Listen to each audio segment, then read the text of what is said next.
we are going to show you how to download all of your Google Drive data in one single file.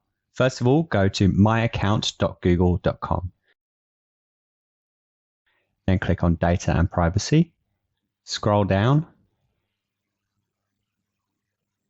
And when you see Apps and Services, click on a summary of your services and data.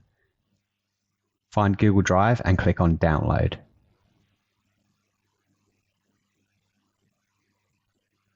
There are a few different options here. Have a look through these, but I am going to leave this as default and click Next Step.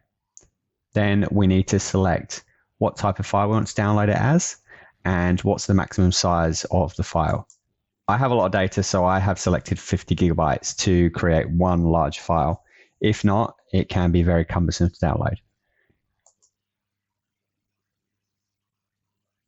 Google will display a message to say that it is getting your data ready, and eventually you will receive an email once it's ready to download that looks like this.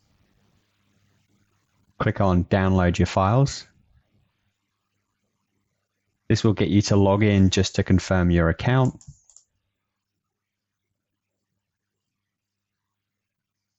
And then simply click Download. I hope this video has been helpful. Please like and subscribe, it helps us a lot. Thank you.